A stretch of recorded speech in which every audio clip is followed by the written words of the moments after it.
Lasako Assurance had the biggest drop, with the share price depreciating by 13.86% to 2 naira 30 kobo per share. Other losers included PZ Cousins Nigeria 10%, Wema Bank 9.98%, and Boa Cement 9.86%. Now, these companies didn't have such a good day yesterday, but when it comes to the volume of shares traded, FCMB Group took the lead with 181 million shares, followed by Sterling Bank with 108 million shares. Transcorp Nigeria did 106 million shares, and United Bank for Africa did 87.3 million shares.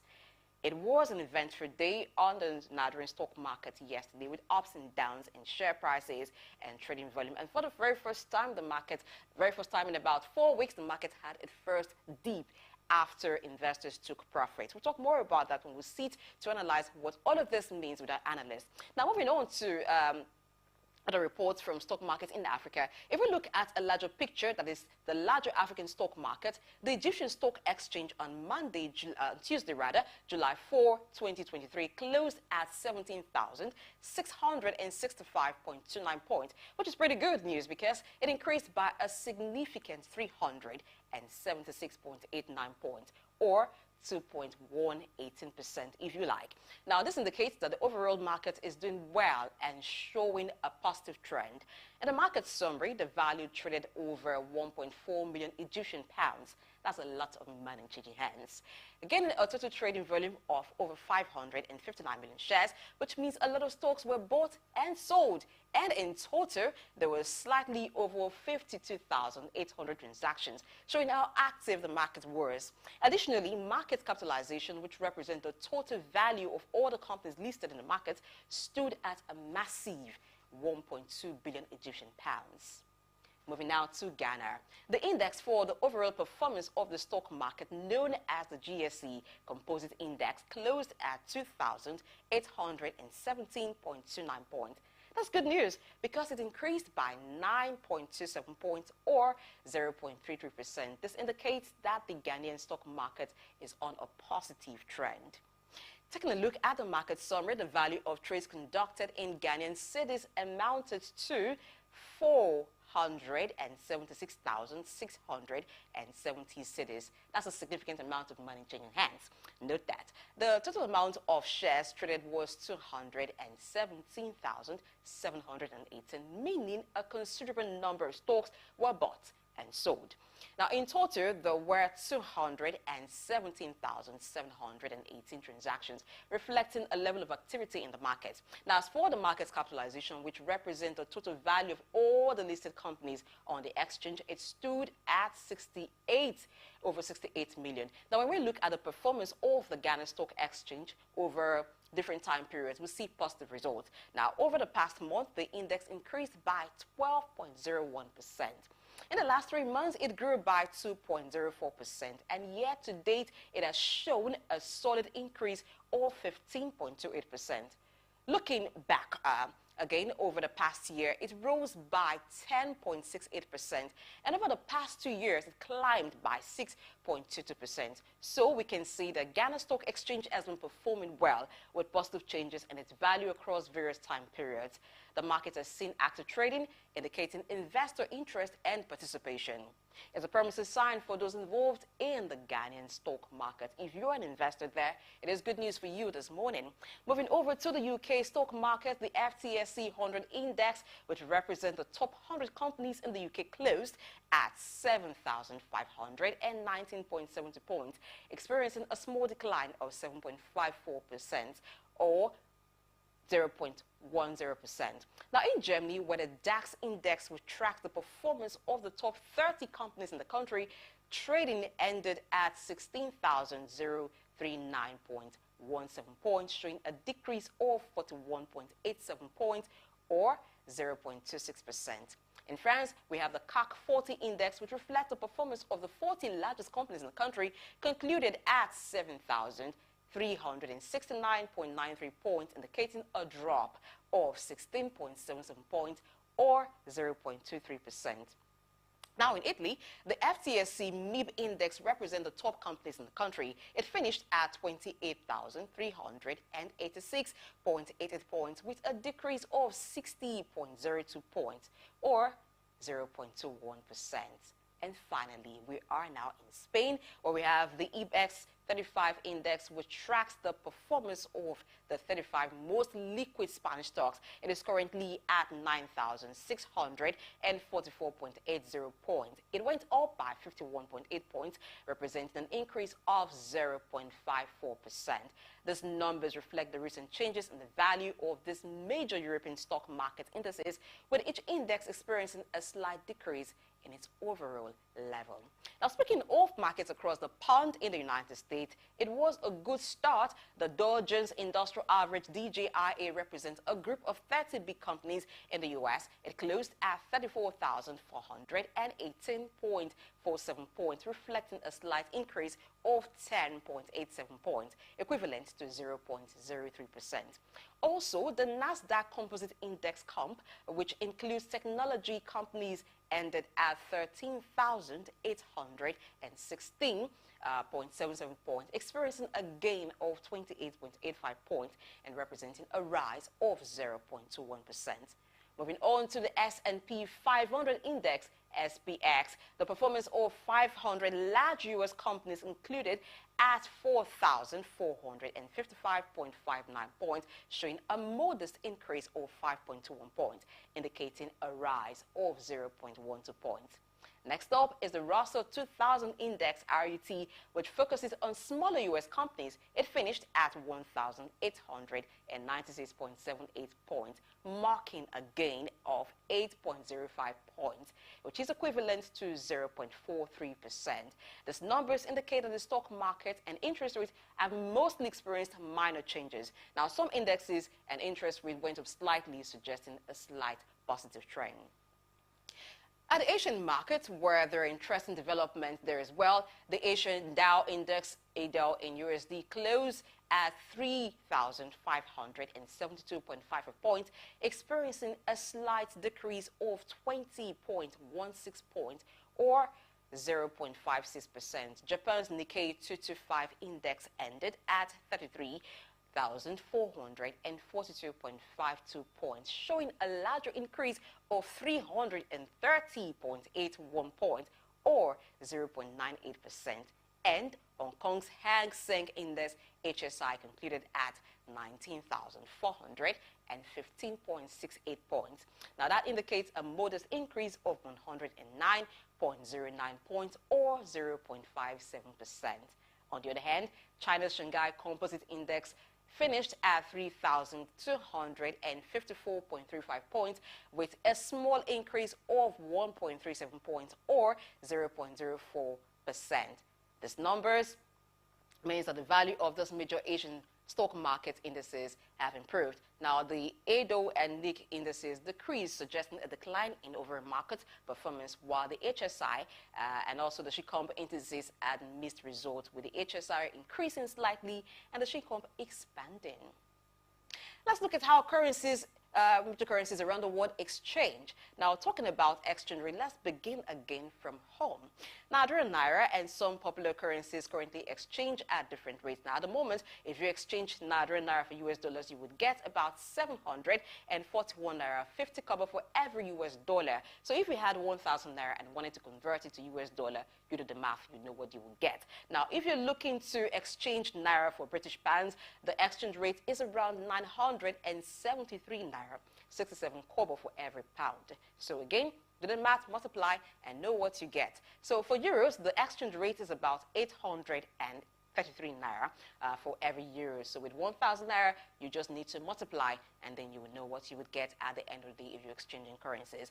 So if you're planning to exchange Naira for the United Arab Emirates Dirham, the exchange rate is around 208 Naira 50 kobo for every United Arab Emirates Dirham. With 1,000 Naira, multiply, get your answer. Now remember, exchange rates can fluctuate throughout the day, so it's always a good idea to check up for most update rates so that you can know exactly what you get. This is why Business Insight is good for you. So now you know what you will get when you go over to the exchange markets. You can't be cheated when you watch the show. Moving on, wrapping up with exchange rates between the US dollar and some other currencies. If you want to exchange US dollars for British pounds, the current exchange rate is approximately $1.27 for every British pound. So if you had 100 US dollars and wanted to convert it to British pounds, you would just need to do that multiplication. For euros, the exchange rate is about just a little over $1 for every euro. This means that with 100 US dollars, you would get approximately 92 euros. If you're traveling to the United Arab Emirates and want to exchange the US dollar for United Arab Emirates dirham, the current exchange is approximately, it is less, actually less than 50 cents for every United Arab Emirates dirham. So with 100 US dollars, you would receive around 370.37 United Arab Emirates dirhams. Now, when it comes to the Chinese yuan, the exchange rate is approximately 0.14 US dollars for every yuan. With 100 US dollars, you would get around 714.29 Chinese yuan.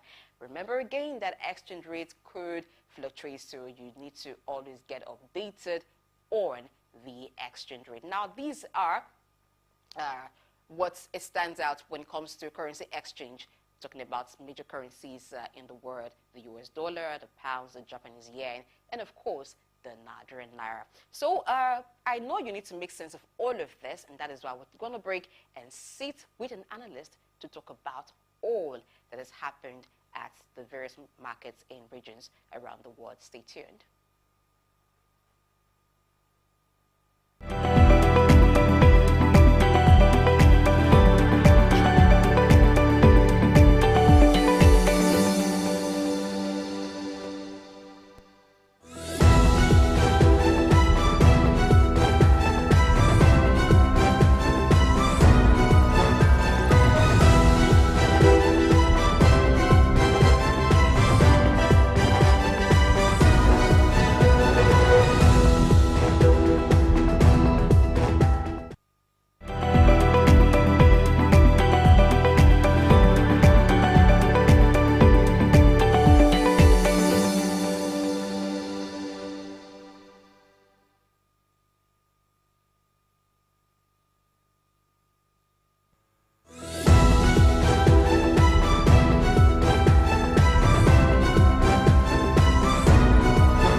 Thank you for staying. So I have Jimoh Lateef, who's a stockbroker here, to make sense of all that the information you just received there about market trends globally.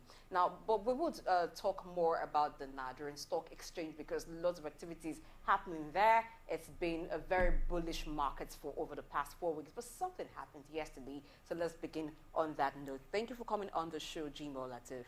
Thank you very much. Thanks for having me. So now let's look at the markets. On Monday, it started strong on a positive note, bullish. But yesterday, the market saw its first dip after a very long time of ending positively, gaining, and so many companies having turnover. What happened? Thank you very much once again. Actually, the market is still very positive, though we experienced some kind of downswing in the market doesn't mean that it's actually, or you look at the current, look at the all share index and the change today, it's still about 1.999. So it's just about, if you look at it very well clearly, it's just like investment sentiment, and people are trying to invest their portfolio, the business portfolio. So, and then people are taking profit. Definitely it's bound to happen in the market. So you can see the movement, downward movement, but that does not mean that there's a deep change. It's just like a normal thing in the market that affects the stock. If the price swing up, people take profits, and people try to rebalance their portfolio. Those are the things that actually happened that allowed it. If you look at the bourse itself, it's still a positive note. Okay. But the number of gainers also dropped from Monday. Monday had 51 gainers, but Tuesday it dropped to 33, and that increased those on the losers chart to 44. What does that mean? Right. What means that, like I told you initially, yes, if a lot of companies that actually presented accounts, their financial statement, and declare dividends, definitely they mark down their prices. So the prices adjustment need to come. So there's no way, like I said in the market, the price adjustment react to the information. And if market pick that information, they adjust the prices. That account for the loss. Not that there are major change in the price as to what happened. The market is still very bullish. Only, as of yesterday, the upswing was not sustained. So there were a bit of, like I told people, the investors are rebalancing their portfolio based on what they take profit.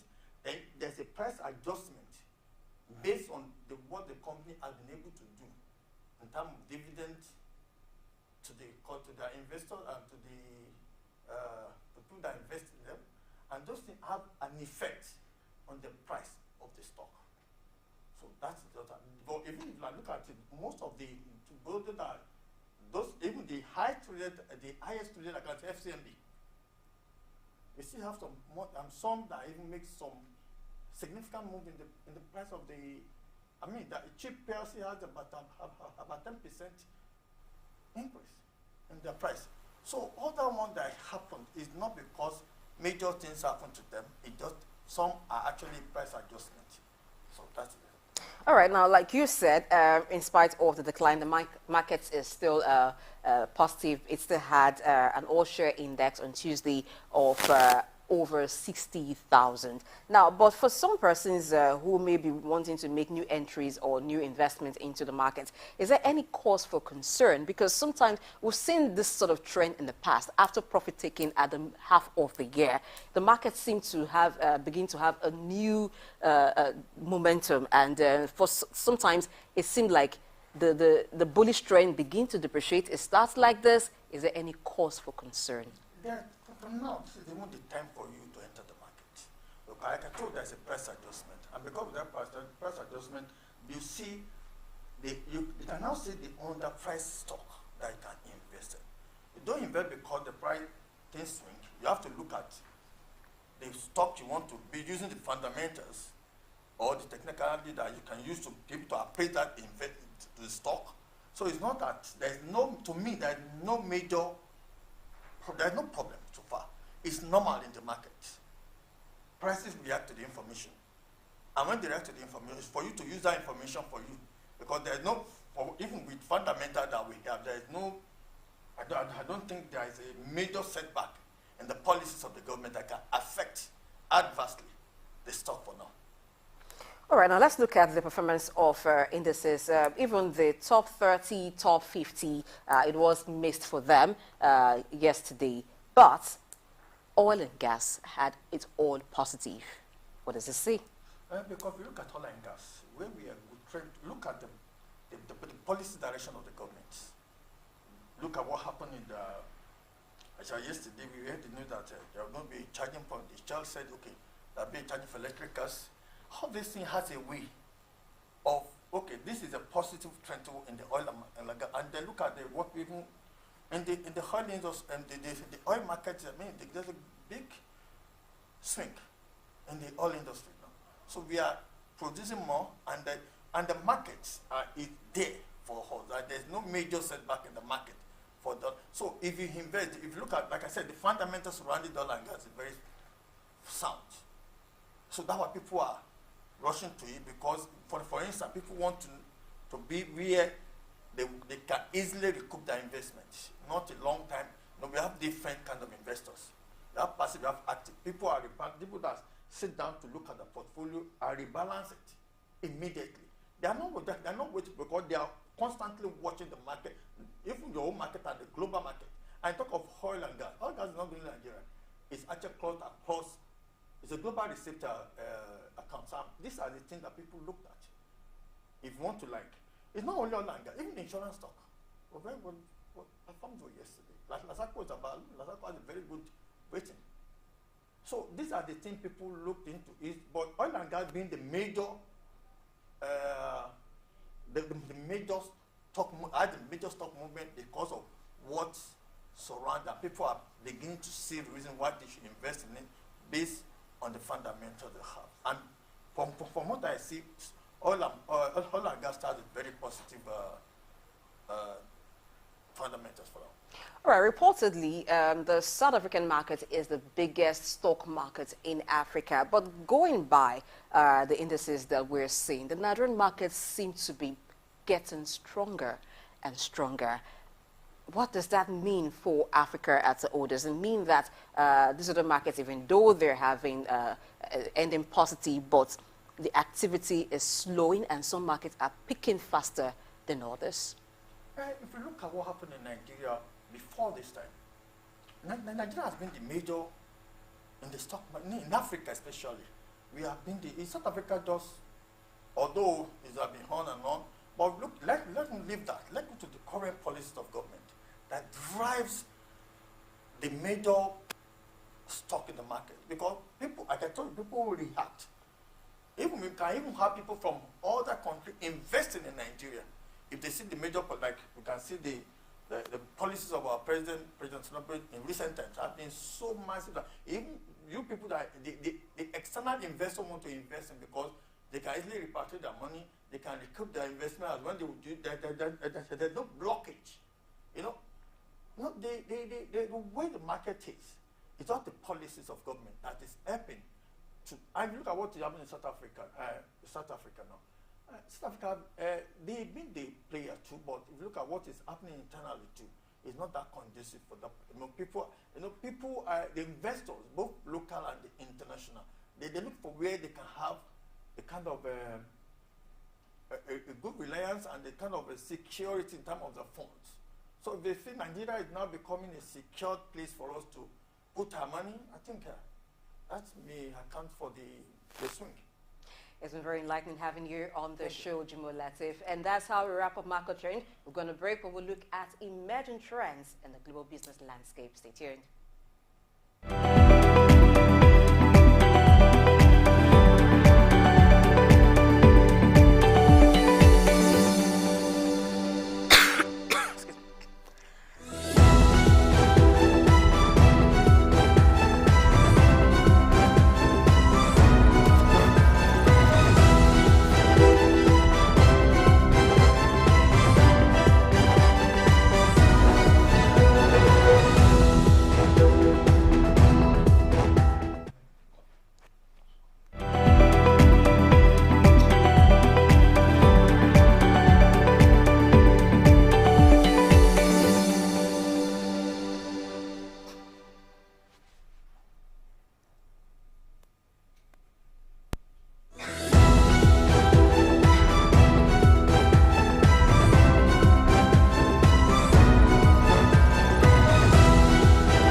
So glad to know you're still there. I've been joined by Juvio Ufene, Arena's analyst. Now, several things have been happening, several policies of government have been coming up. Let's look at how they impact the Nigerian economy. And then we look at an innovative practice that is hitting the business sector and other aspects of life as well. So, but let's begin first with the federal government's plan to actually collect taxes from the informal sector by partnering with the Market Traders Association of Nigeria, MATAN. Now, this is a new initiative. For you to know that MATAN has over 40 million members. Juvie, that is something that is very important to the federal government because of how much of revenue it can bring to the federal government. Now, partnering with the Market Traders Association to get their members to remit tax directly to the FIRS, and they have a membership of over 40 million. What would that mean for revenue? Well, thank you for having me on the show. Revenue would definitely increase, considering the fact that our external reserve is gradually dwindling, and the new administration is looking at ways in which to revamp the economy. Yeah, you need to tax people, but the fear has been, so after the taxation, what happens? Have they not been taxed indirectly before this? I mean, the market people, who are the people collecting the tax before now? How much has been remitted to the government account? These are issues that we need to also consider in, yeah, this is good initiative, but what has been happening before now? How much of it has been well utilized? Because the fear of the people is not, yes, every government world over will tax people because somehow you go to get loans, you need to pay back. And so when you're executing projects and all that, you want to find out how to get some money. But the fear has been, so what do we do with this? Government wants to use some apps like they said they will partner with some people digitally. Oh, you're talking about the workability. Yes. Yeah. Digitally, you partner with people. What digital company or firms are you looking at? Are you looking at it from across the country, Nigeria? Because you have more strength in places like Lagos, Kano, probably Abuja, Port Harcourt, but other states are not as strong at this. In terms of internet penetration? Yes, internet penetration, and how do you charge people? Is it going to be flat rate across board, considering the fact that our market strength is not really as strong as you have in some states? But VAT is a unified rate. It still stands at 7.5 in Nigeria. So how do you, the question will be, how do you collect it? How do you collect it? Okay, the plan that the federal government and FIRS has is that partnering with MATAN, MATAN will have a digital platform where upon enumeration, every member gets a digital ID that tracks turnover. But the question is, not every item is VATable. So let's say, for instance, a trader has a merchandise that is mixed. You sell different items, some VATable and some not VATable. And you have an ID that tracks every thing you sell, your turnover. Is there a chance that the federal government or the FIRS could be deducting VAT from items that are not VATable?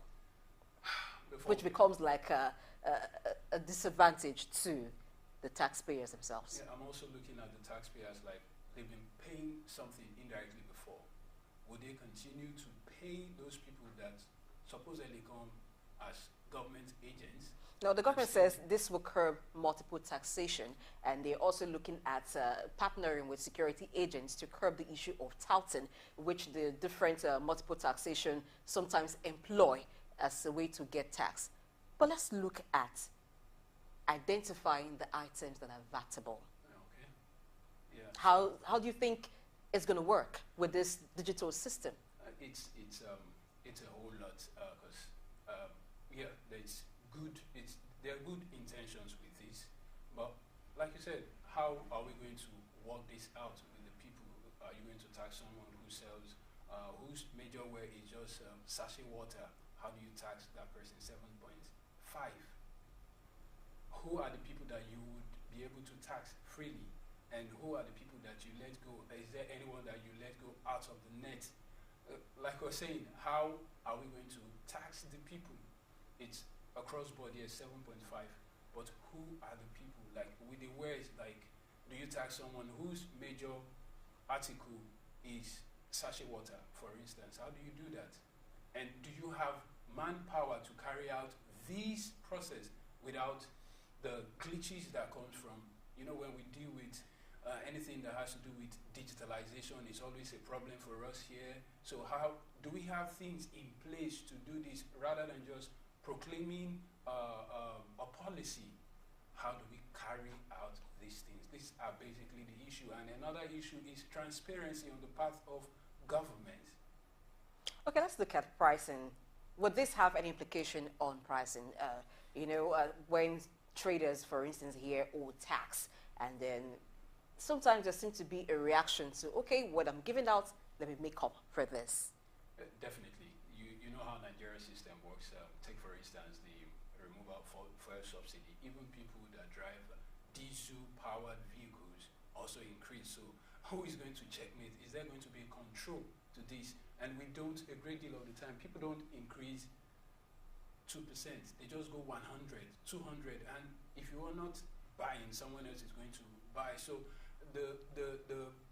we're looking at a situation where government can protect the final consumers of this, because people, there's nobody regulating the market.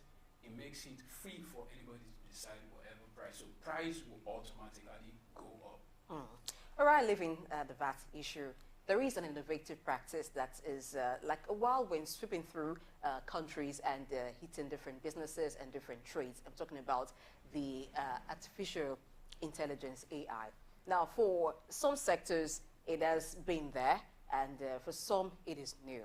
It's something that some people are already using to modify how they do business. But generally, how do you think that the advent of artificial intelligence getting to this level where for even content writers, it helps them simplify their works, and for even those in e-commerce, they're also employing that to streamline search for products. How do you think businesses should adopt AI? Well, I think maybe are we behind? The whole AI stuff is nothing actually new. If you've stayed around long enough, you know, since the 70s it's been there. Alan Turing and the boys had been working. It's been used in architecture, it's been used in design, vehicle, avionics. You bring in artificial intelligence. And so everyone should look at taking advantage of it. There are question issues here and there, but it's a welcome development. It's going to improve how things are done, and it would take away things that are not really necessary, cut down some jobs that are not necessary. So machines and computer powered stuff would definitely take out some jobs, and also it would improve how things are done generally across board in commerce, in war. I mean, AI will be employed in war, so it's going to improve the economy, but we must also be careful of the downturn. I mean, that comes from. Now, coming to the downturn, customer interface. Now, for some services, it requires that you come in personal with the customer relations services, or you get there for just a physical experience. Do you think that would reduce the way people use certain services, customers' adaptation to AI being used for certain businesses and services? Well, I think truth is Nigerians, we really easily adapt a great deal of the urban community, but the problem would be it's the semi-urban and the rural community. They will be part of this, because if you're considering the penetration, AI is the way things are done right now. But for us, I mean, the case in point Nigeria, in banking halls, yes, it will work perfectly well. Maybe in the manufacturing sector, I'm not sure. Since our automobile is not really, we just assemble things, yes, it might work.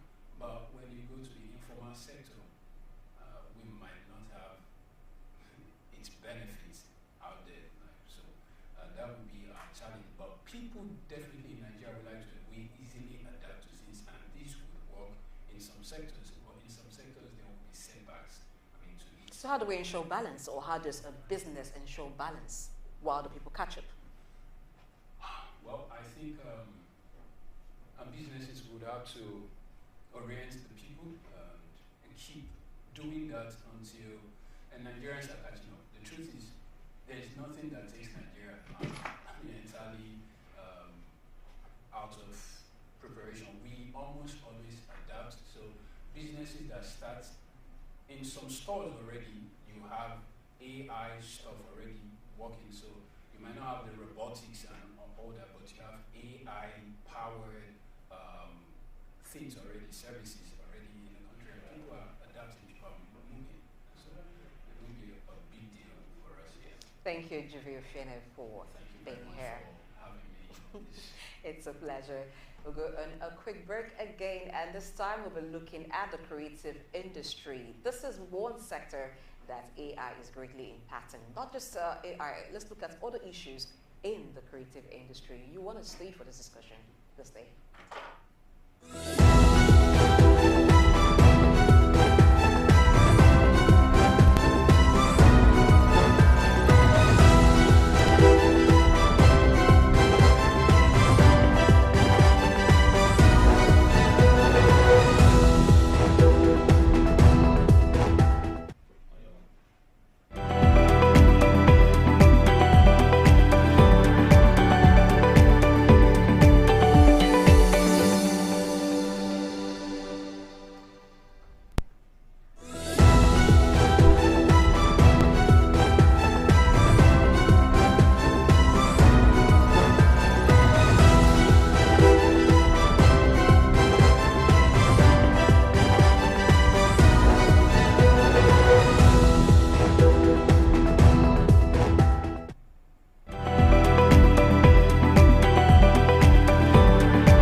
Industry has different aspects in it, and key among them is content creation.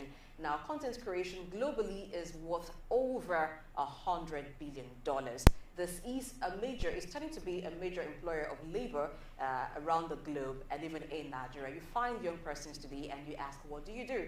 They proudly tell you, I am a content creator, and at this unit services other sectors. Even if you are a medical professional, even if you are in government, you may need the service of a content creator. Ahmed Jayola is a content creator and is on the show this morning. Welcome. Thank you for having me. It's my pleasure. Now, who is a content creator? We can see different persons coming up to say they are content creators, and we also find some persons say they are influencers. Are they the same? Well, a content creator is someone that well, first let's talk about content. Content can be anything that you intend to, publicize or disseminate to people out there. The question is, what mode of communication are you using? Are you using radio? Are you using TV? Are you using online? Are you using print? Whatever it is that you are using, the most important thing is when you are called a content creator, you are creating content that is going to be disseminated out there for people to either listen to, watch, or read. Now, a while ago, I and Juvie were talking about artificial intelligence, AI, the implication on businesses and different sectors. Now, there is a school of thought that feels that with the coming in of AI and it being introduced for content creation, it's going to bring up impersonal content that does not have the feel of the human touch, and that doesn't really appeal to the human senses that you would get from a personal content created. Do you quite agree? Well, it depends on how it's used. Mostly, the technology does not drive itself. You need a human being to drive it. So no matter what you are doing, or no matter what technology you are employing, it still requires a human being. So with the advent of AI needs a prompt. AI needs to be told what to do. AI cannot just wake up in the morning and just decide what it's going to do. So, is it really an issue? Not exactly. Would that impact acceptability of some works? Well, I'm aware that there are some adjustments in the creative awards industry where some awards have been created for content that is developed by AI, art developed by AI, scripts developed by AI, so many other things that have been developed by AI. Using AI, people have started selling NFTs. You know, you create your own NFT and you sell it for millions of dollars. So, to a very large extent, when you say affect, it still comes back to the use. It comes back to the person who is interacting with the device. So, if the device is able to, let's say the AI you're using is maybe a text-based AI, all right? A text-based AI will probably give you support when it comes to things like script writing or writing certain content, you know. But that text-based AI can't create video. Now you now have a different layer of AI that can create video from text. You have those that can create pictures from text, but it's still limited to the thinking of whoever it is that is using, you know, the machine or the device. The industry is already been impacted because, I mean, to a very large extent right now, if I want a movie, all right, I can prompt an AI and it will give me a full-length script that will probably last for 1.5 hours. An AI can give me a short-form content. An AI can give me maybe medium-form content. An AI can even go as far as replacing, you know, anybody that needs to write for me. So there are negative impacts, but there are much more positive impacts than negative impacts. The negative impact comes where the person that is trying to interact with the AI is not knowledgeable. You don't know how to use this thing. So you give it the wrong prompts and it will give you the wrong answers. But if you do know how to use it, then the likelihood is you're going to take the job of the other person that doesn't know. So you need to upgrade yourself, you need to learn, you need to step up your game. Otherwise, you would fizzle out. It's just comparable. Today you're using mobile phones, in those days they were typewriters. Would you go back to a typewriter now? Definitely No, not. obviously. So there are devices that have been created right now to make life easy, to make things faster. And, you know, it even writes better than some writers. So those can be categorized as negative impact, but I see them much more as positive impact because you can't be lazy anymore. There is a bar to meet. You understand? You can't just write just anything. You know, the days of writing movies that are, what do you call it, surfaced, or should I say, that are not deep, okay? Those days are practically almost over because if you want to write a script now and it is not competing with whatever the AI wrote, who will watch your movie? So, you know, the competition is really, really high now, but it speaks to the creative person to know how to upgrade themselves, to know how to use the devices, know the softwares, you know, so that at the end of the day you can use it, you know, to benefit you in ways that people probably have not imagined. Now, the content creation industry is said to be worth over $100 billion globally. Now, how much of that do you think Nigeria is getting? Well, Rewards there are for content creators in Nigeria. How is it? There are estimates. Okay. But those estimates are based on declared statistics.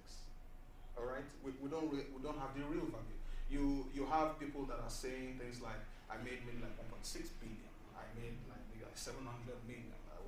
You know, it's grossed. All right. Nobody is talking about the amount that is really going to the producer, the the director, the promoter of the movie. There is no breakdown. There's no breakdown. There's just a ballpark figure. So the question is, out of the ballpark figure, how much really came to Nigeria? Right? Because if you say a creative person actually maybe did a movie and they are premiering it in Nigeria and the movie is being sold online on YouTube, or let me not say sold, but it's being streamed online and people are subscribing to watch it, or people are just streaming it on YouTube and they're getting paid, you know, based on the YouTube revenue share. You really can't say that this is the amount because there is no paper declared document that says this is the amount you're getting. So whatever it is that you're seeing in the news is estimated. All right, the Bollywood industry, the Hollywood industry, they probably have much more data. But how much data do we really have in Nigeria? Right? So at the end of the day, when you say this amount has been made, all right, from the creative industry, which industry are you talking about? In the creative industry, right? Is it television? Is it radio? Now, this $100 billion was reported to be from content creation. Which content? Put together. Exactly. Put together. So when you say you're putting it all together, that is let me not call it a falsehood. And the reason I'm not Or going it to call doesn't a actually identify the sectors that are booming. Exactly. So you are not seeing the true reflection of the industry. There are people that have gone into the industry and have become broke. Who accounts for those? There are people that have gone into the industry and they cashed out. How much did they really cash out? It's not what to tell you, right? So most of these are ballpark figures. However, I can tell you that the creative industry, if you know exactly what you are doing and you are doing it well, can be buoyant for you, right? Because content creation is such that it's something that generates or reacts to interest. All right. Every content creator that has been identified as a content creator has carved a niche for themselves. So you have the skit makers that have carved a niche. You have the radio guys that have carved a niche. You have the podcast people that have carved a niche. You have billions of different genres that can be taken advantage of. It's now dependent on, okay, so which one do you want to take advantage of? Which one do you want to go into? What is the potential revenue of that particular niche, right? Okay, so I'll give you an example. If I want to start maybe a YouTube content creation platform now, the question is, what do I want to say? Who do I want to talk to? You can't talk to everybody. It's not possible. You have to be specific. You must know you understand, the subject matter and the people that you are directing your conversation to. So you have to be intentional. Exactly. You can't, a lot of people, okay, maybe this is another part that I have to go into. A lot of people found themselves in the creative space. They didn't go there. They didn't plan it. They didn't, study for it. They just found out that, okay, I have a phone. It has a camera and I can do this. And they put it on Instagram. And today, they're stars. How do you follow in those steps? When they got the accident, even they cannot explain how they got there. So you see, the business that we're talking about is not something that you can put a chart to yet. It's still growing, it's still budding, right? And it's one of the reasons why even the foreign, should I say, statistical estimates, okay, still sees the Nigerian media industry as growing, despite the fact that Nollywood has been touted to be the biggest movie industry, second to Bollywood, okay, and of course is it second to or third to? Second to Bollywood. To Bollywood. So because of the amount of movies that are being created, at least publicly known, right? But then how about the movies that certain TV houses have gone into? How about the TV series? How about the skits? Who is counting those? So who's going to do all of this documentation? Who's going to do all of this segmentation for the Nigerian content creation industry? That comes to the policymakers. Okay? So the policymaker is supposed to track these things. Okay, so there is for adverts that you're seeing on television, there is the Advertising Regulations Council of Nigeria. For movies, you have I've forgotten the code name now, but there is a policy arm of the government that regulates movie creation. In fact, there are a lot of associations now that they come together. They are not yet policy makers, but they influence policy. Now, on the other hand, you also have broadcasters, right? Like the Nigerian Broadcasting Corporation. Nigerian Broadcasting Corporation is, a government body. However, you have Broadcast Organization of Nigeria that is, directly related to the Nigerian Broadcasting Corporation. That is a body of broadcasters. This body is the only one that can say, okay, this is what works for us, and this is what we believe the government should do. Okay? If broadcasters say their own and the government creates a policy, the tendency is if the government does not go into the skit industry to what they are doing there because a lot of skit makers are millionaires. But who is tracking them? So there might be a bond, okay, that is tracking the activities of the broadcasters. But if you are not broadcasting or you are just on a social media platform, then who is tracking you? I want to believe this is one of the reasons why the federal government some months or years ago came up with the idea that they need to start tracking content makers online. To the extent that ARCON had to start a policy saying that if you're going to be putting your content online in Nigeria, you need to come and get a license. But does that not stifle the industry?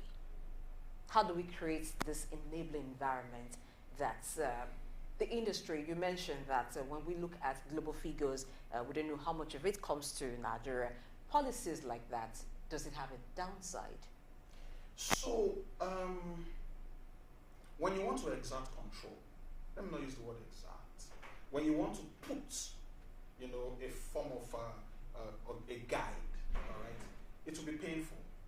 It's not going to be easy. The people that used to have it cheap will need to conform themselves. It's not something that everybody is going to smile at, but it needs to be done. And the reason it needs to be done is not so much of, okay, so we have to also be careful because to a very large extent there's a tendency for the policy body to be looking at it from the revenue generating end. However, it's supposed to be a case of, okay, so you want to guide the kind of content that is put out there. Today you have foreign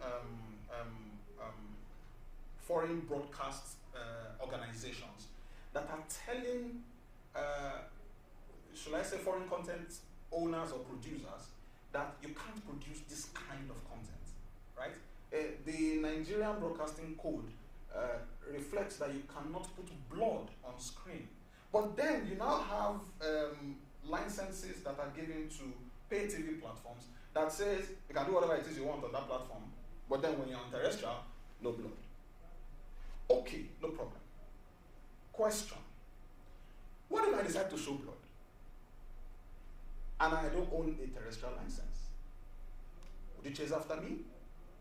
So the yardstick that the policy body is bringing is usually the question. So when they create policies, there is the need to also go into the industry to understand what they are really putting rules around. Otherwise, if you just stay in one place and you're trying to make policies from afar, then would you make the right policies? You won't. You have to, and that's one of the reasons why you have a stakeholders forum where you bring in, and government has done that, I think, maybe like 4 or 5 times now. Not in the present dispensation, the former dispensation. They've brought stakeholders together. Okay, so let us talk. Let us see this. Let's see how this is going to work. How that is going to work. A lot of factions have come up. A lot of quarrels have taken place. However, the bottom line is the process must happen. It must happen. On a final note, the Nigerian creative industry is growing, but can we say the same for other African countries? Now, apart from the Western world, talking about the US specifically, and then you go to India, Asia, for Nigeria, for Africa, it seems to be Nigeria. What would need to be done, looking at the examples of US, what would need to be corrected so that Africa can reap the gains of the potentials it has in the creative industry? Measurements. That's it. So you have audience measurement, you have content measurement. Content measurement in the sense that you're tracking the content created and you're tracking the audience that's watching and you're tracking where they're watching. Those two pillars are the basis for which audience measurement is created. And the audience measurement is the basis for which you would hear an American company say, this particular series or movie grossed this amount. Have you heard that in Nigeria? No. So, specifically to America now, what America does, their system is such that, because they have data, and they can track many of these things, and the government is quite efficient at it, It is very hard for you to create something and the government doesn't know that you created it. They have, you know, watchers, let me put it that way. People that watch every second, everything that is put there. Some people, they will notice this. You create a content, put it on YouTube, and that content will be blocked in less than 30 minutes. Question, who blocked it? They have put an AI at the back end. In some cases, they have put monitors at the back end. Now, that is a very tiny, section of the amount of monitoring that is done in the US. So now in Nigeria, or should I say in Africa, Africa needs to come up with a data bank. And people that are actually paid to do this data management. If this data management is done, you also integrate the data management to all the platforms that you call creative. All right, whether it's TV, whether it's online, whether it's radio, you plug this data to them so that you can actually track many of these things. Coincidentally, the digitization policy that was supposed to be run by the former administration, which was initiated, all right. However, the execution, okay, was questionable because to a very large extent, many of the things that they were supposed to do, according to the reports, were not done. So you are not seeing, you see a big, good step in taken, but because of bad execution, almost nothing is coming out. So in Africa, we need to, you know, be able to track this data and then be able to use the data to compete with. There are some African countries that are making way much money from media than Nigeria is. Zimbabwe, South Africa, and the rest of them. They're making billions. We are making hundreds of millions. So this data is the way to go. Okay, data is the way to go for the creative industry, not just in Nigeria, but for Africa as we explore every aspect of it that can push the industry to the next level. Thank you very much, Ahmed, for providing insights on the creative industry, specifically content creation, today on the show. Thank you for having me. And that is it on Business Insight today. Thanks for watching. I'm Blessing AJ. Join you to be a part of the show again tomorrow. Bye.